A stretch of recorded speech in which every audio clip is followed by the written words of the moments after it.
नमस्कार दोस्तों, स्वागत है आप सभी का। इस वीडियो में हम बात करेंगे जियोलिफ्ट्स के बारे में। ये क्या होते हैं, इनके कौन कौन से टाइप्स होते हैं, अभी हाल ही में खबरों में क्यों हैं, सारी चीज़ों को विस्तार से कवर करने वाले हैं। इसलिए वीडियो को अंत तक जरूर देखिएगा। चैनल पर नहीं हो तो सब्सक्राइब अवश्य करिएगा। Politics, economy, geography, geography, science, environment, technology के तमाम वीडियोज़ के लिए हमारी प्लेलिस्ट को जरूर चेक करिएगा। आप किसी भी एग्जाम की तैयारी कर रहे हो, हमारी प्लेलिस्ट को करंट अफेयर की बाकी वीडियोज़ को देख के आपको काफ़ी हेल्प मिलने वाली है।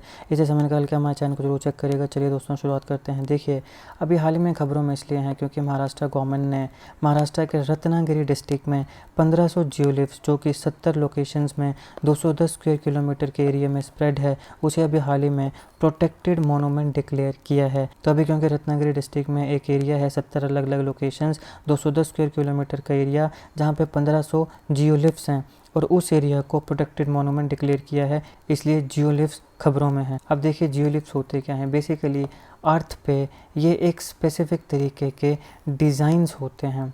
इस प्रकार से आप देख सकते हैं हमारे अर्थ पे किस प्रकार से डिज़ाइंस ड्रॉ हुए हैं, इन्हें हम जियोलिफ्ट्स बोलते हैं। जैसे आप यहाँ पे देखिए, ये देखिए, ये एक स्पेसिफिक तरीके के डिज़ाइन है हमारी अर्थ में, तो इनको हम क्या बोलते हैं, जियोलिफ्ट। ये टिपिकली जो ड्यूरेबल एलिमेंट्स होते हैं लैंडस्केप के, वहाँ बनते हैं, जैसे कि स्टोन्स, ग्रेवल या अर्थ। बेसिकली इस प्रकार के जो लैंडस्केप होते हैं वहाँ पे जियोलिफ्ट्स बनते हैं।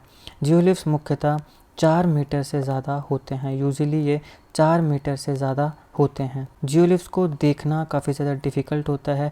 ऐसे इनको नहीं देखा जा सकता है ग्राउंड में, लेकिन अगर आप आसमान से देखते हैं, स्काई से देखते हैं, तब आपको ये दिखेंगे और ये काफ़ी सुंदर भी लगते हैं। और कुछ कुछ जियोलिफ्ट्स ऐसे भी होते हैं जो थोड़े अजीब भी लगते हैं, मगर ये धरती से देखना, ग्राउंड से देखना थोड़ा मुश्किल होता है। इनको स्काई से अच्छे से देखा जा सकता है। अब मुख्यतः जियोलिफ्ट 2 प्रकार के होते हैं, पॉजिटिव जियोलिफ्ट और नेगेटिव जियोलिफ्ट। पॉजिटिव जियोलिफ्ट क्या होते हैं? पॉजिटिव जियोलिफ्ट में उस प्रकार के अरेंजमेंट्स या अलाइनमेंट होती है मटेरियल्स के ग्राउंड में, जो कि हमें पेट्रोफॉर्म्स की तरह देखते हैं। पी से पॉजिटिव, पी से पेट्रोफॉर्म। ग्राउंड में कुछ मटेरियल्स की उस प्रकार से अरेंजमेंट या अलाइनमेंट जो कि किसके मैनर में होती है, पेट्रोफॉर्म्स। पेट्रोफॉर्म्स क्या होते हैं? सिंपली ये आउटलाइंस होती हैं जो बोल्डर्स के द्वारा क्रिएट की जाती हैं। तो इस प्रकार की जो आउटलाइंस होंगी, जो पेट्रोफॉर्म्स की तरह होंगी, उस प्रकार के जियोलिफ्ट्स को हम क्या बोलते हैं, पॉजिटिव जियोलिफ्ट बोलते हैं। नेगेटिव जियोलिफ्ट ये कैसे बनते हैं?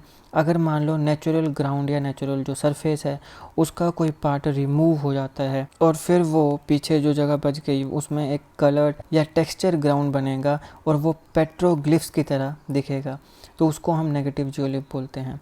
बेसिकली आसान भाषा में मान लो कि ये एक सरफेस है, यहाँ से हमने ये वाला एरिया निकाल दिया, तो अब ये कुछ इस प्रकार से बना, ये कुछ इस प्रकार से बना, तो ये क्या बन गया, नेगेटिव जियोलिफ्ट। क्योंकि यहाँ पे नेचुरल ग्राउंड सरफेस से कुछ पार्ट है जिसे रिमूव किया गया है, तो फिर जो एक जियोलिफ्ट बनेगा उसको हम क्या बोलेंगे, नेगेटिव जियोलिफ्ट बोलेंगे। फिर एक अलग प्रकार का जियोलिफ्ट भी आता है जो कि तब बनता है जब एक पर्टिकुलर एरिया में हम स्पेसिफिक तरीके से प्लांट्स को लगाते हैं। प्लांट्स की वजह से जो एक ग्राउंड में शेप बनती है, हालांकि इसको बनाने में काफ़ी साल लग जाते हैं क्योंकि ये किसके ऊपर डिपेंड करेगा। अब हम सीड लगा रहे हैं तो प्लांट की ग्रोथ के ऊपर ऑब्वियसली ये डिपेंड करता है, तो इसलिए ये ज़्यादा समय लेता है बनने में। लेकिन ये भी एक तरीके का जियोलिफ्ट है क्योंकि ये भी अर्थ के सरफेस पे एक अलग प्रकार का डिज़ाइन बना रहा है। इस प्रकार के जो जियोलिफ्ट होते हैं उन्हें हम आर्बोग्लिफ बोलते हैं।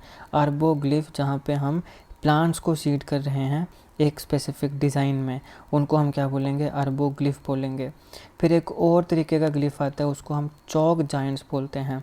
ये बेसिकली हिल साइड्स में बनता है जब बेडरॉक जो होते हैं बीनीथ वो एक्सपोज हो जाते हैं। तो हिल्स में जो स्पेसिफिक तरीके के जियोलिफ्ट्स बनेंगे जब एक बेडरॉक एक्सपोज हो जाती है, तो उस प्रकार के जो जियोलिफ्ट होते हैं उनको हम चॉक जाइंट्स बोलते हैं। अब कुछ एग्जांपल्स देखते हैं, जैसे कि पेरू की नास्का लाइन्स हैं। इस प्रकार से पेरू की नास्का लाइन्स हैं, ये भी काफ़ी फेमस जियोलिफ्ट्स हैं।